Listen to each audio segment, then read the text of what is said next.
Hola, mi querida comunidad de Silvia Salud Inteligente, ¿cómo están? Viernes a la tarde y nos encontramos otra vez a una nueva cita de reflexiones del Shabbat. Y con esta porción de la Torá, con este libro que vamos a leer hoy, comenzamos la segunda parte de la Torá, es decir, el segundo libro del Pentateuco, que se llama Shemot en hebreo. Por algún motivo lo traducen como Éxodo, aunque la palabra Shemot viene de Shem en hebreo, que quiere decir nombre, y Shemot es el plural, lo que quiere decir nombres.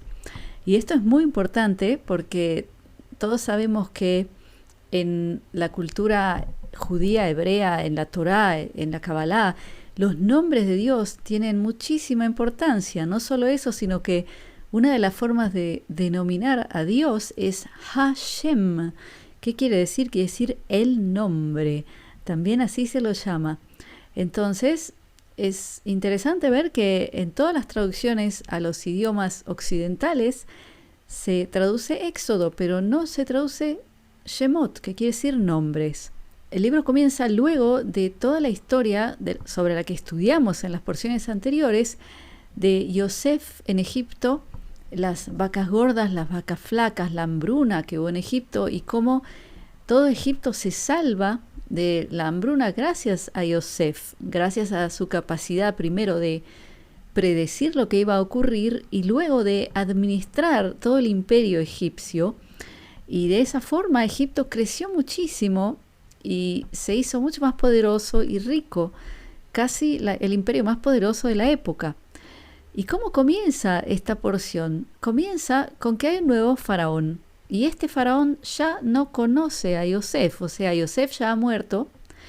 Y este nuevo faraón ni siquiera reconoce, se puede decir más que conoce, reconoce el mérito de los hebreos, porque con Yosef luego llega su padre Jacob, llega junto con su familia, eran alrededor de 70 personas, todo el grupo de la tribu de Yosef y su padre Jacob, y con ello llega una gran bendición. Se dice que hasta Egipto se salva de la hambruna gracias a la entrada de Jacob en Egipto, porque con él venía una gran bendición.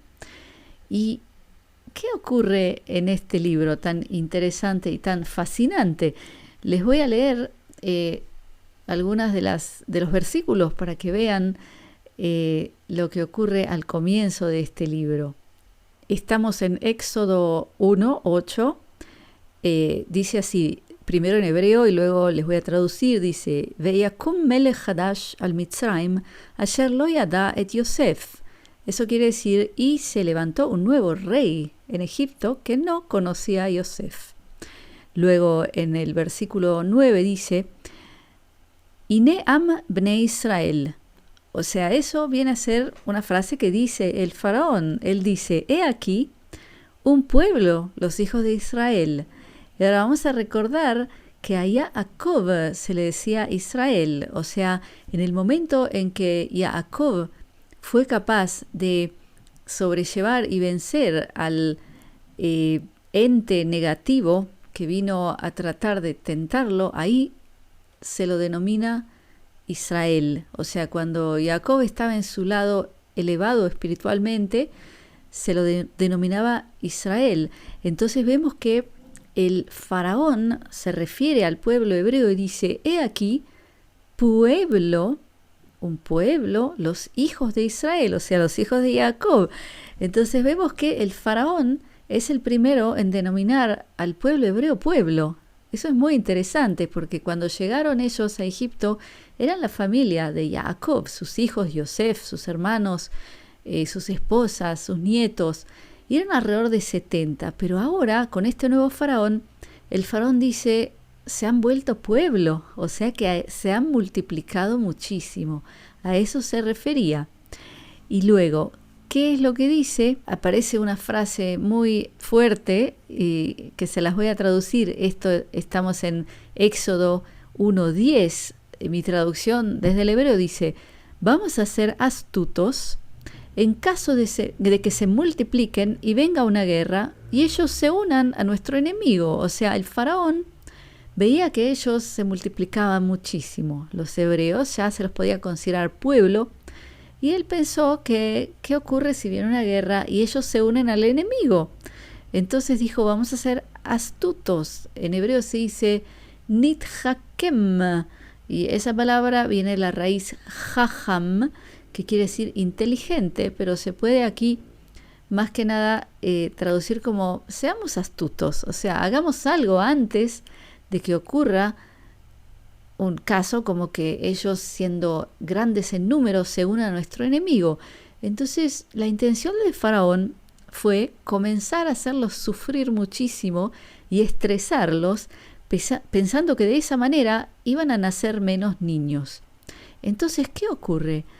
Ahí dice la Torá, en Éxodo 1:11, en hebreo dice, Vayasimo alav sarei misim lemana anato besablantam vayavena arei miskenot le paró et pitom veet Ramsés. ¿Qué quiere decir eso? Primero dice, vamos a ponerles regentes de impuestos. Ahí comienza el tema de los impuestos, porque al fin y al cabo los impuestos, misim, así se dice en hebreo, ahí lo vemos, son quitarte parte de lo que tú produces. Es decir, que ahora tienes que trabajar mucho más para que te quede en la mano lo que te queda a ti, que te alcance. O sea, que es generarte un estrés, porque vamos a recordar que al fin y al cabo, al tener que trabajar mucho más para pagar impuestos, tenemos que utilizar más tiempo de vida. Y eso es lo que le saca el bienestar a una persona, porque el tiempo libre es un tesoro con el cual podemos hacer cosas que nos hacen bien al alma, al espíritu, a la salud, como estar junto con las personas que queremos, o desarrollar alguna actividad que nos gusta, o desarrollarnos nosotros como personas, decir, bueno, quizás estoy ahora en un empleo que no me gusta, pero voy a estudiar algo que sí me gusta para después sentirme como si no estuviera trabajando. O sea, todos dicen que el día que empieces a trabajar en lo que te gusta, es el día que vas a dejar de trabajar, porque no vas a sentirte que estás trabajando. O sea, que eso te va a dar también alegría, y eso es salud. Entonces podemos entender que poniéndoles ministros o regentes de impuestos, ese estrés les iba a influir mucho en la salud. Y hasta hoy ya se sabe a nivel de fertilidad masculina, por ejemplo, y también femenina, que en las clínicas que tratan a la gente que tiene problemas para quedar embarazada, las parejas, que también se trata el lado emocional, porque se sabe que cuando hay mucho estrés en la vida, en la parte masculina de la fertilidad, eso influye muchísimo, y también en la femenina. Entonces vemos cómo el faraón hace miles de años ya lo sabía, y poniéndoles impuestos generó una enorme cantidad de estrés en la vida de los hebreos. ¿Y qué más? Dice aquí en esta frase, que los hizo comenzar a ellos mismos a construir con ladrillos ciudades de almacenamiento. Arei miskenut, así se dice.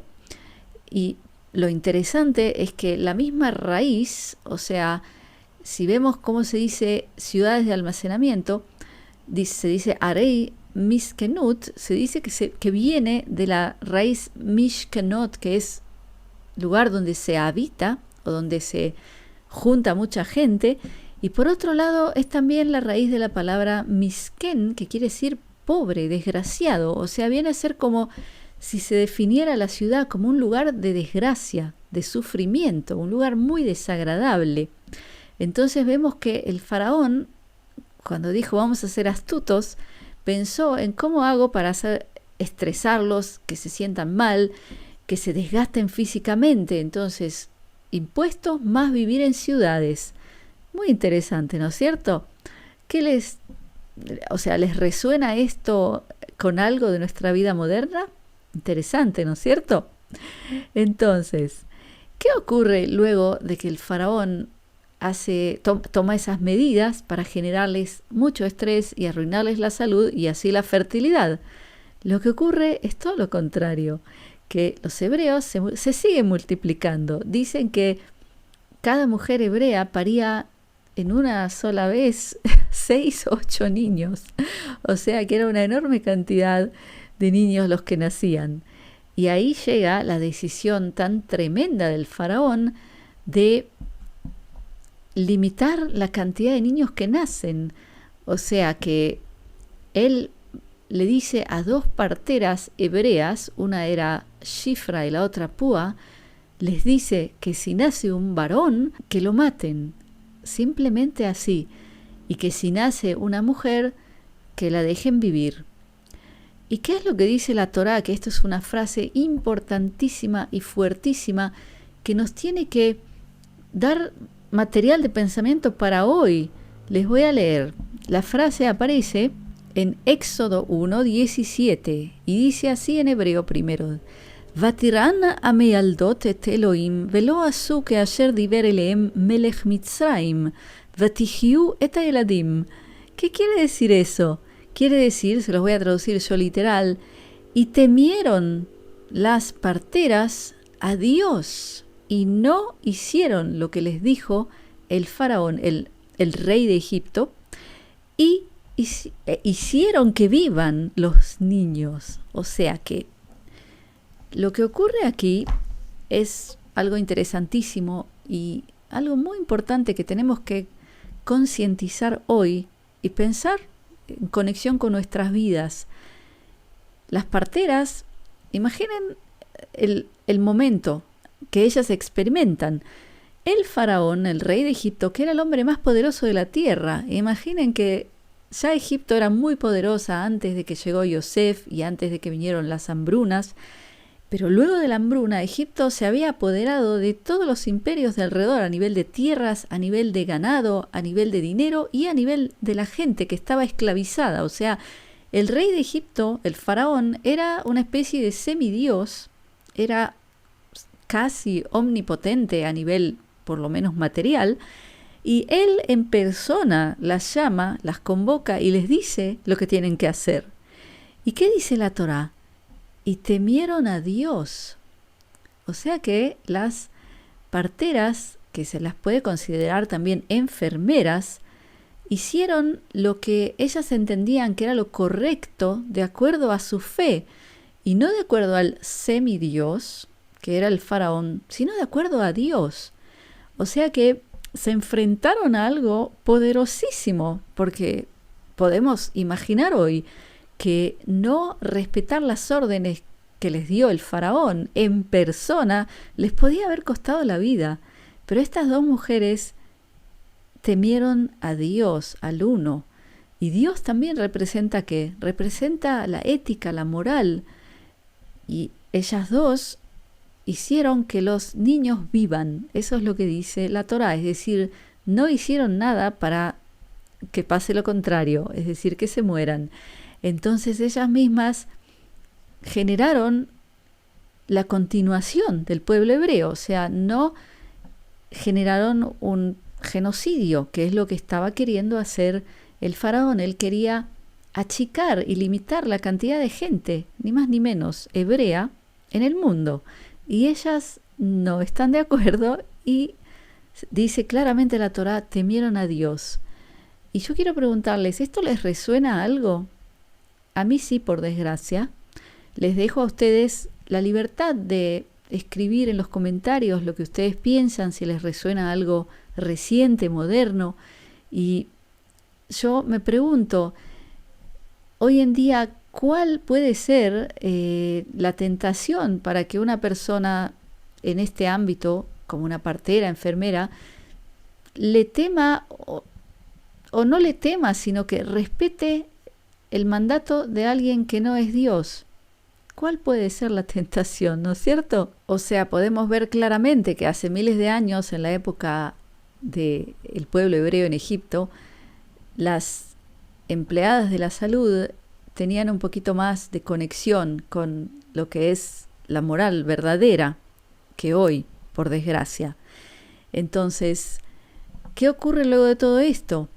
Que entre los varones que nacían en el pueblo hebreo nace un varón muy especial llamado Moisés, y es su hermana la que lo tira al río. lo pone dentro de una canastita, no quiere que lo eliminen, por supuesto, y luego la princesa egipcia, una de las princesas, lo va a encontrar y le va a salvar la vida. Y al fin y al cabo, a pesar del decreto del faraón, que su decreto era eliminar a los varones hebreos, por querer eliminarlos, uno de ellos va a ser criado por la princesa egipcia y va a ser educado como un príncipe y se le van a enseñar cosas muy poderosas y este joven se va a transformar en el salvador del pueblo hebreo, es el que los va a sacar de Egipto. Entonces vemos como por más que hay un decreto de una persona, de un ser, un decreto muy negativo que es eliminar seres humanos, temiendo que se hagan fuertes, por ese decreto al final se genera el hombre que los va a salvar también. Entonces yo creo que este libro, este comienzo del libro Éxodo, Shemot, tiene un mensaje muy alentador para nosotros, y es que no importa cuál sea el decreto de qué ser humano, el plan de Dios es más fuerte siempre. Y a través de el mismo decreto se va a generar la solución para que las buenas almas, los buenos seres humanos puedan seguir existiendo y prosperando. Entonces, mi querida comunidad, de nuevo los invito a comentar sobre esta porción. Los invito también a unirse a mi comunidad privada, comunidadsilvia.com, donde hago boletines, hablo en vivo e indirecto con ustedes, podemos interactuar a través de mi comunidad. Ya conozco personalmente gente, así que ustedes también podrán quizá conocerme y también ahí me puedo expresar con libertad de expresión. Y por último, recordarles que conviene leer los libros sagrados como la Torá, también el Nuevo Testamento, en sus idiomas originales, porque hay enormes errores de traducción, hay cambios de lo que está escrito originalmente y muchas veces en las partes más importantes. Eso es un tema muy polémico, ¿no es cierto? Pensar por qué será así.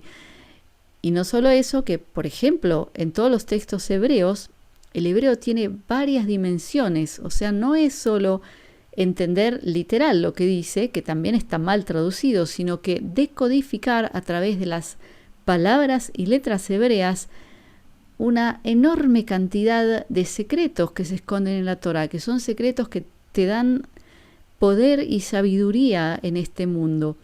Entonces yo recomiendo enormemente estudiar el hebreo primero y luego el griego para leer el Nuevo Testamento.